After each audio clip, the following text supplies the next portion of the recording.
What's up, guys? My name is Ray, and I will be doing the theory lessons for the Gearport.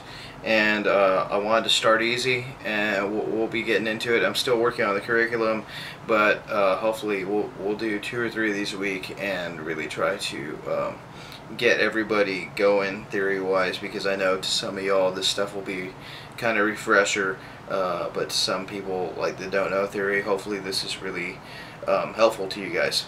So let's jump in. I'm going to be working on the major scale today, and major scale, 7 notes, 1 octave, and we're going to be starting on C. Now, just to get some lingo down, when I say root, I mean that's our starting point. That's where we're going to be starting from. So if we're going to play C major scale, our root would be C.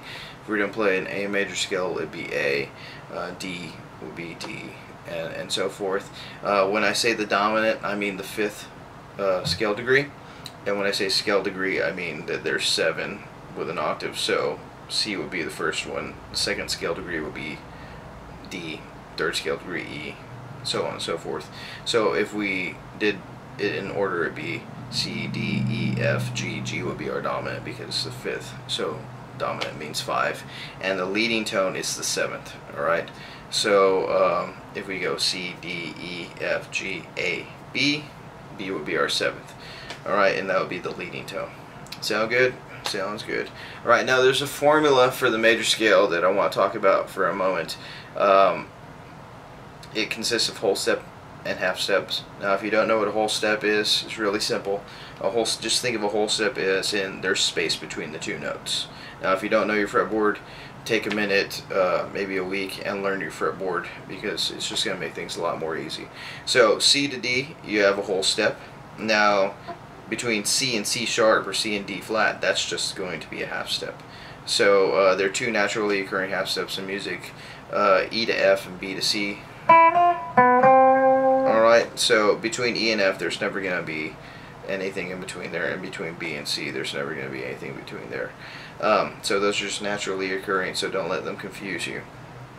Let's do a C major scale. Now, the formula is going to be whole step, half step. Whole step, whole step, whole step, half step. Alright, so let's take it real slow. Let's figure this out together. Now, if we have a C, and we need a whole step from C, what we're going to do is we're going to go up to D. Alright, and a whole step from D would be E, and a half step from E would be F.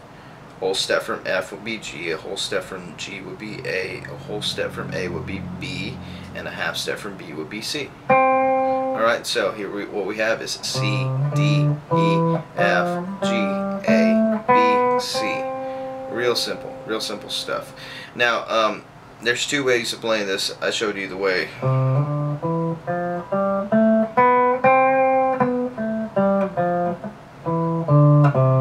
Now, you can also start with the 2nd finger and go C, D, E, F, G, A, B, C. And I'm starting on the 5th string. Let me just do the 6th string real quick. That way we're all on the same page as far as these 2 patterns go. C, D, E, F, G, A, B, C. Now we can start with our 2nd finger.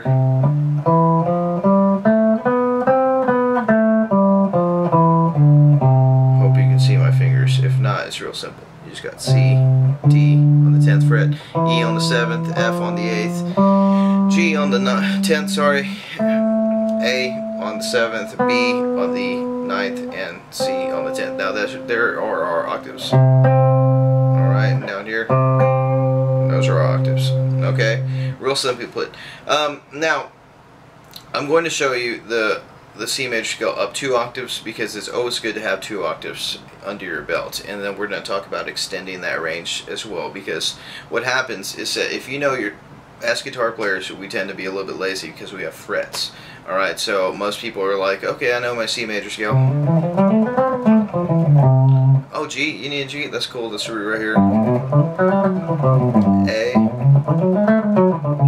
Now you see the problem is that we don't know our notes. Now, it's going to be very important later on. It's going to be very important just in your musical life to learn the notes that go into each scale. Now, I start with C because there's no sharps and no flats. But with that, please just when you figure out a new scale, write it down, write it 50 times, and you'll be able to figure out. And what it's going to do is going to open you up, all right, to more ideas, different starting places, and it's just going to overall help your guitar playing. All right, so back to this. Let's talk about 2 octaves. All right, so we have C, D, E, F, G, A, B, C. Now we're going to start from here. This is our root again. We're going to go C, D, E, F, G, A, B, C. All right, now that's a 2 octave C major scale. So I'm going to play it real slow.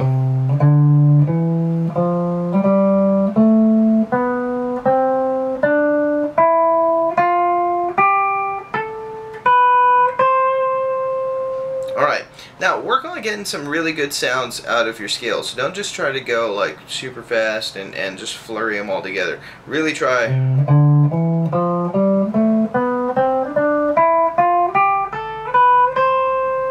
Get a really clear bell-like sound from all your notes, because that's going to help out too. If you're just sloppy, it just translates. All right. So from that C, what I want you to do is I want you to keep on going. D, E, F, and you can even go up to G if you want.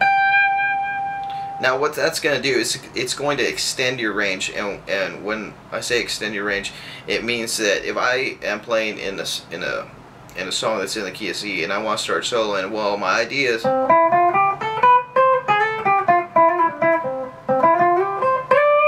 you know what I mean? Like, it's going to sound a little bit scalar because I'm playing a scale, of course.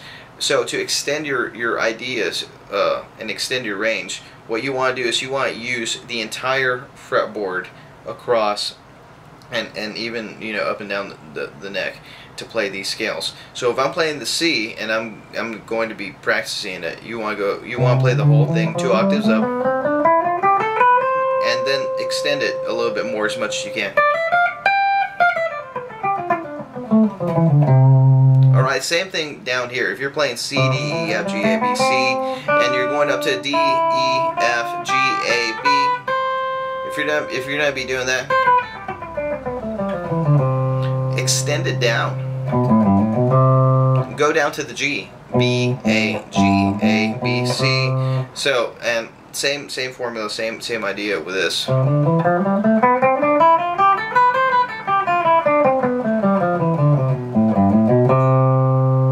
It's going to get you flexible, it's going to get you limber, and it's going to get you to not really be afraid of moving around the neck.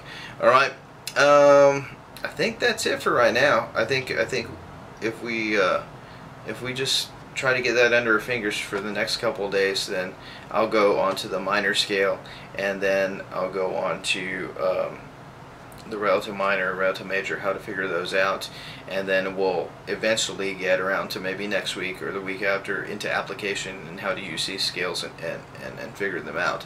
But for right now, let's do this. Let's do our major scales in the key of C, in the key of G, in the key of D, in the key of A, key of E, and the key of B. If you can learn all 12, totally cool. That's awesome if you can do all 12. But those are kind of the keys that a lot of worship songs are in. So you need to have those down on lock, like just real fast, real furious. And I'm just going to give you a little hint to get your guitar going, your solo ideas going. If you're finding yourself in a rut, and like I said, your ideas are just getting a little stale because you're playing, you know, a lot of scalar patterns.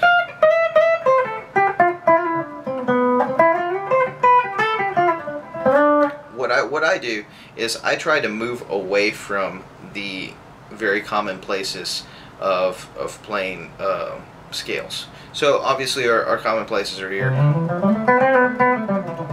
and here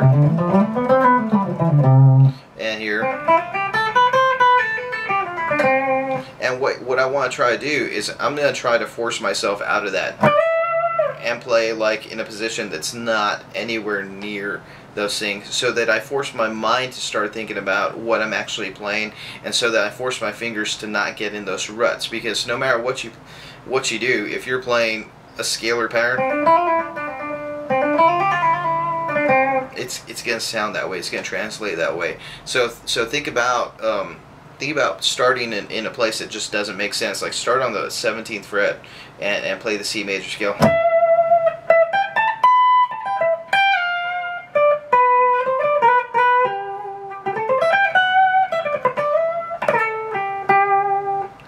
and that sounds a little pentatonic because I'm around the E minor pentatonic, but I'm actually playing in the key of C, and in certain situations it's going to translate a lot better than playing these really scalar. You know what I mean? And throw some bends in there.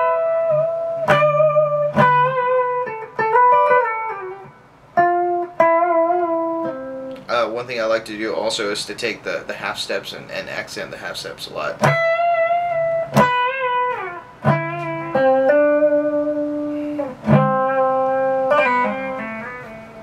And just do things that are just think of different ways to do things. Like stay in the key, and we'll talk about getting outside of the key later on. But stay in the key, but just try to push yourself to start in places that don't really make sense to do. You know what I'm saying? And hope these lessons help. If you have a specific topic that you want covered, I'll try my best to cover it, and hopefully we'll be growing as we do this together. And yeah, it'd be awesome. Check out the links on the bottom if you want to, and I appreciate y'all's time. See you soon.